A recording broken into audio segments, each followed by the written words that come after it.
Section 4.2, Linear Approximations and Differentials. We've seen how tangent lines allow us to approximate a function changing over time in previous sections, specifically section 3.4. We dealt with this quite a bit. Here we continue this idea to approximate a function locally using linear functions. The idea is this. I'm going to sketch a small graph here. If I have a function, just go a generic cubic here. If I have a generic function here, and I find the tangent line, let's just say right here at this point. If I find the tangent line at this point, if I have a value, an x value, that is close to that value a, let's go ahead and label this a. I have an x value that is close to that, just call it b, then the y value, the actual y value for that function at that point, f of b, that's going to be very close to if I had used the tangent line to approximate that value. There's some error given, there's quite a bit of error. However, that might be close enough, it might be good enough for practical application. So we consider a function f that is differentiable at a point x equals a. That's the point I just drew that is in blue. The tangent line to the graph of f at a is given by this equation. That would be the equation for this tangent line to the point a. For x near a, f of x, my outputs, are approximately given by that tangent line. We call this the linear approximation, denoting that function L of x equals, well, our tangent, the equation of our tangent line. This function is also known as the linearization of f at x equals a. So we want to use this linear approximation. We're going to find this, and then we'll use it to estimate the value of the square root of 9.1, where the original function is the square root function and the original point is 9.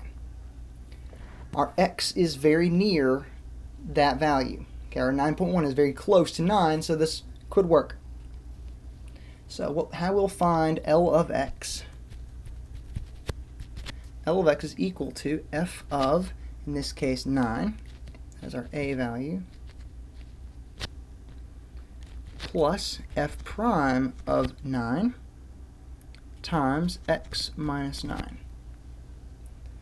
Let's go ahead and find the derivative of that. So f prime of x is 1 over 2 root x. So then f prime of 9 is going to be 1/6. Square root of 9 is 3 times 2. F prime of 9 is 1/6. Now f of 9, so there's one thing. We need f of 9, which that would be the square root of 9, which is 3. So filling these things in, L of x is equal to 3 plus 1/6 times x minus 9. That is the equation that is the tangent line. Next, we want to find, okay, so this is the first thing we were asked to do, find the linear approximation. And we could, of course, rewrite that in standard form or in slope-intercept form. Now, to find L of 9.1, this would be the approximation of the square root of 9.1. 3 plus 1/6 times 9.1 minus 9, which is 3.016 repeating. Now, to consider how close this is, what the error is, just want to make a note over here. The square root of 9.1 is approximately 3.01662. So the error is actually quite minimal using that. And this always will be true as long as our value of x is very, very close to a. You get too far away in your x values and your y values change tremendously. As long as it's a smooth function, differentiable which implies it's continuous, then those values will be very close. Find the linear approximation of f of x equals sine x at x equals pi thirds, and use it to approximate sine of 62 degrees. I would like to point out here that 62 degrees is fairly close to pi thirds. Pi thirds is 60 degrees in that conversion. So that is true. Now I do want to use the radian measure of this. So this is going to be sine of, and then if we use our conversion factor of pi equals 180 degrees, 31/90ths pi. So we're trying to approximate. All right, so L of x equals f of our a value is pi thirds plus f prime of pi thirds times x minus pi thirds. All right, well, f prime of x is cosine x, so that f prime of pi thirds is 1/2. And of course we need f of pi thirds. That'll be sine of pi thirds, which is root 3 over 2. So that our linear approximation, L of x, is root 3 over 2 plus 1/2 times x minus pi thirds. There is my function. Now, to approximate this, I want L of 31/90ths pi, which is root 3 over 2 plus 1/2 31/90ths pi minus pi thirds, which is approximately 0.88348. Again, for my note over here, sine of 31 pi over 90 is 0.8829848, which again is fairly close to the value we had. That's a note. However, my actual answer here is the approximated value, 0.88348. Right, now for number 3, find the linear approximation of f of x equals 1 plus x quantity to the n at x equals 0. Use this approximation to estimate 1.01 quantity cubed. Well, first, we need to find f prime of x. Using our power rule, 9 times 1 plus x to the n minus 1. Now f prime of 1, or at 0, x equals 0 there, is going to be 1 to the n minus 1. That's just going to be 1. So f of 0, or f prime of 0 is n. Now we need to find f of 0. Go back over here and write this out. L of x equals f of 0 plus f prime of 0 times x minus 0. Now f of 0 will be 1 to the n, that is 1. So this is 1 plus 1 plus, and then f prime is n, times x minus 0, so that is just nx. Alright, so to find, well, in this case specifically, I should make sure that is stated. Explicitly, this is 1 plus 3x. So if we want to find 1.01 cubed, we can do L of 1.01. 1 plus 3 times 1.01.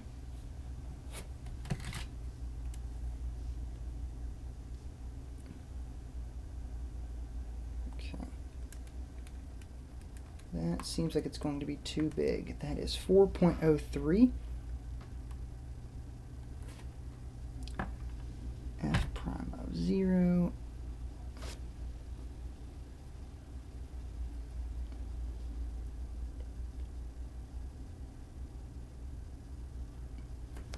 Okay, well, that value is going to be 4.03.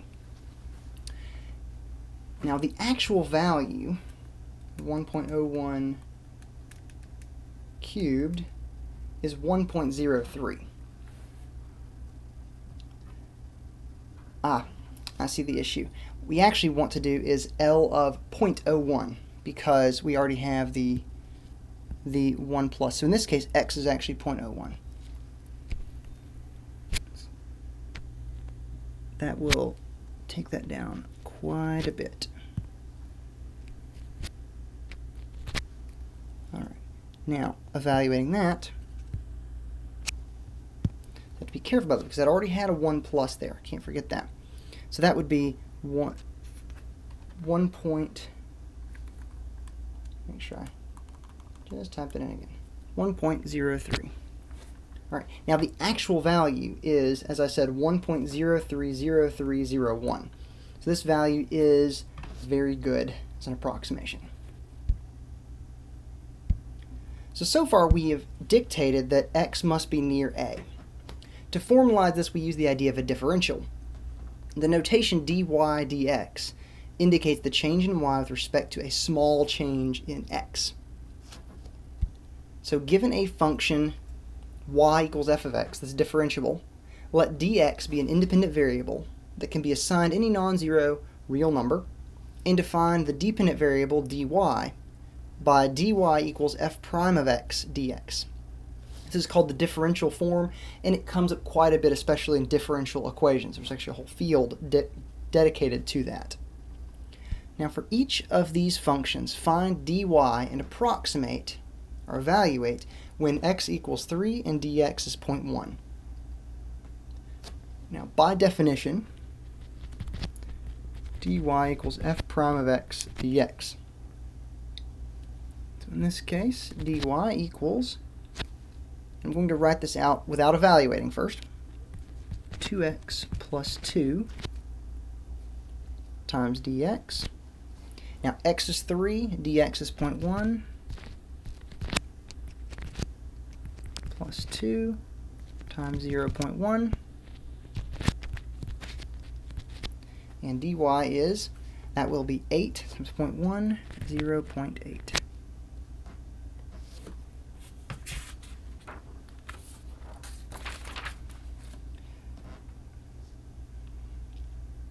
Okay. Next, we want to consider y equals cosine x. So dy equals f prime of x dx. F prime of x is minus sine x dx. So evaluating that at x equals 3, times 0.1 minus sine of 3 is 0.1. Let's make sure I'm in radians. Okay. That is negative 0.14112. Now we could compare this to the actual change in y. Instead of with a small change of x, we can actually evaluate it at both points, 3 and then at 3.1, and compare the two. Or we can do this. Now these are going to be very close if x is close to a. So suppose the input x changes by a small amount. Here we are. If x changes from a to a plus dx, then the change in x is dx, or delta x, and the change in y is given by delta y equals f of a plus dx minus f of a. Now based on our linear approximation, the change in y can be found. Let's follow this string of qualities. For x near a, f of x is approximately L of x. Therefore, if dx is small, then f of a plus dx is approximately L of a plus dx, which L of a plus dx would be evaluating here. Right, so f of a plus f prime of a times a plus dx minus a, which is really going to be f of a plus f prime of a times dx. And that means, let me go ahead and write that here actually, f of a plus f prime of a times dx. Now, f of a plus dx minus f of a would be then that linear approximation minus f of a, which would cancel that, so we'd be left with f prime of a dx. So this is the actual change if we took the input of our new point minus the input of our old point. That's the actual change. Now, I would like to point out that as x approaches a, delta y approaches dy. Okay. So let's go ahead and compute both of these. We'll go ahead and compute both of these. So delta y, for delta y, we want to find f of a plus dx minus f of a. In this case, that is f of 3.1, since our dx is 1, or 0.1, and our a value is 3, minus f of 3. Now, evaluating each of these, we get 15.81 minus 15, so that delta y equals 0.81. Now, finding dy, as we did earlier, and it would be the exact same output there, it would be 0.8. Is it the same equation? Same point, same dx, yes. So look back at number 4. So as x approaches a, these two are going to get closer and closer. Delta y is going to approach, it's going to approach dy.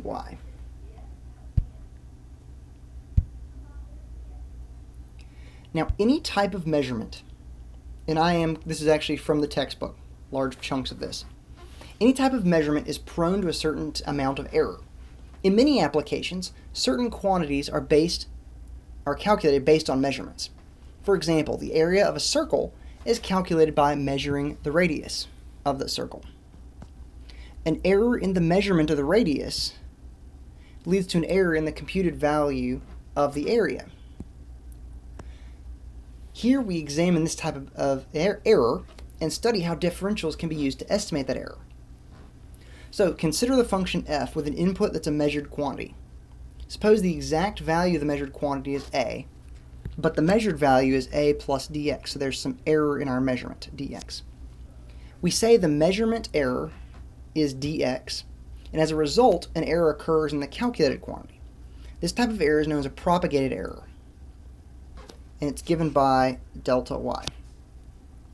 Now, since all measurements are prone to some error, we don't know the actual value, so we cannot calculate the propagated error exactly.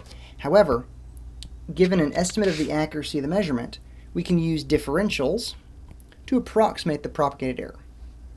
Now, as I said earlier, as the two approach each other, or as x approaches a, that point, delta y is approximately dy.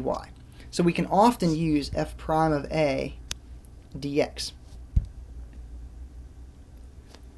So we don't often know the exact measurement. We don't know the actual radius. We know our estimate.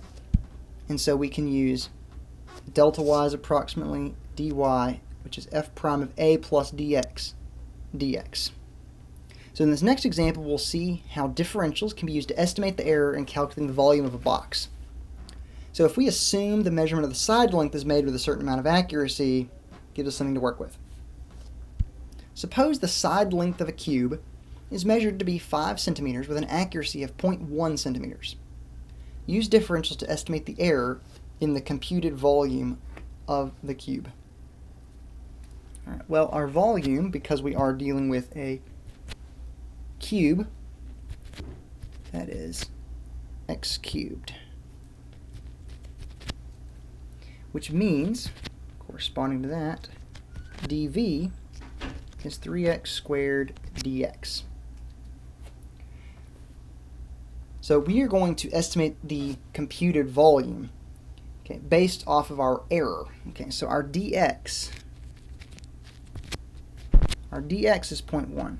So that means dx is between negative 0.1 and positive 0.1. All right, well, 3x squared dx is then between two values. We can use that formula, 3x squared dx. Now our x value is 5, so 3x squared dx. And 3x squared dx. Notice I have a negative 0.1 there. Now that comes out to be negative 7.5. And this one will be positive 7.5. So the volume of our box is going to be within 7.5 centimeters cubed of the actual volume. That's the idea there. So an error of 0.1 could actually potentially give us as much as 7.5 when it comes to our answer difference, or variety. Now, we want to compute the volume of this cube if the side length was 4.9, or if it was 5.1, and compute the estimated error, or compare it to the actual potential error. All right, so the volume, if it were 4.9, would be 4.9 cubed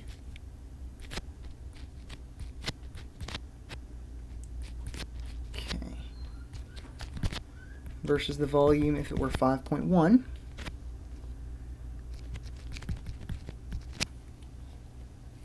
Right. And if we calculate those, 4.9 cubed is 117.649. This value, 132.651. And this is not delta V, because we actually need to subtract the actual volume. So if it is 5, then 5 cubed is 125. So our delta V is between 117.648 minus 125, negative 7.351. And then 132.651 minus 125. So in that case, our delta V, the change in the actual output, is slightly bigger. The window of error is bigger compared to our actual volume. So both of these are different types of measurements, different types of measurement error. So if we assume that the sides are actually 5, but we're within a certain window of accuracy, then we find the first answer, that it's within 7.5. But if we actually assume that we were wrong and these are our two values, then they're slightly different, but they're very, very close. Okay, again, delta y versus dy. Okay, they will approach each other as well. Example 7, an astronaut using a camera measures the radius of Earth as 4,000 miles with an error of plus or minus 80 miles. We're going to use differentials to estimate the relative and percent error of using this radius measurement to calculate the volume of Earth, assuming the planet's a perfect sphere. All right, well, relative error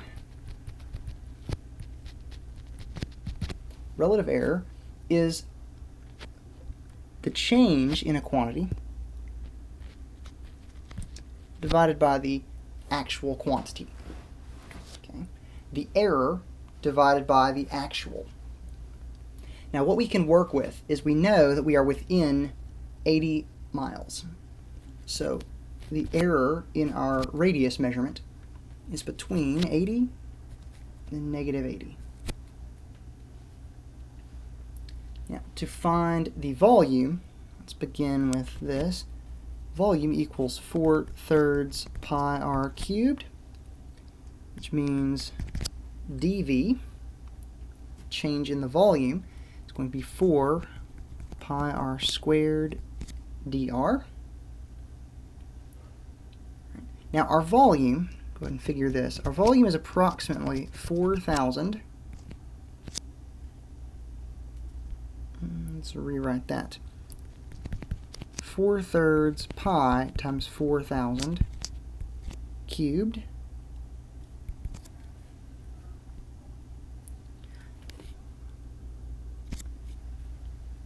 Now, potentially, however, if we are within 80, then our dV is 4 pi times 4,000 squared times 80 versus 4 pi times 4,000 squared times minus 80. Right, so our error there is going to be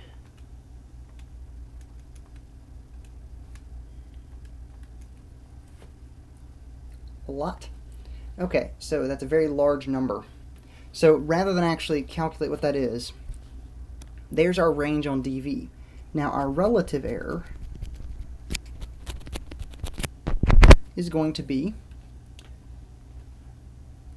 our approximated values divided by our actual. So 4 pi times 4,000 squared times 80, we'll just use that one, divided by 4/3 pi 4,000 cubed, and that is divided by 4/3 pi 4,000 cubed.